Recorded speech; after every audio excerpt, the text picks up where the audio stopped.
So to start with, if your system is running and maybe it has a leak, or maybe you just want to upgrade the system, I'm going to show you how you can avoid having to recover the Freon into a tank, how you can pump it into this condensing unit, seal it off, and you can then cut these lines.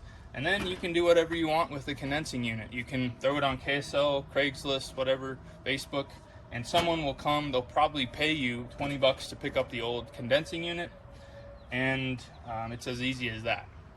So let's get into it, and we'll show you every aspect of this job and how you can save a ton of money doing this job yourself.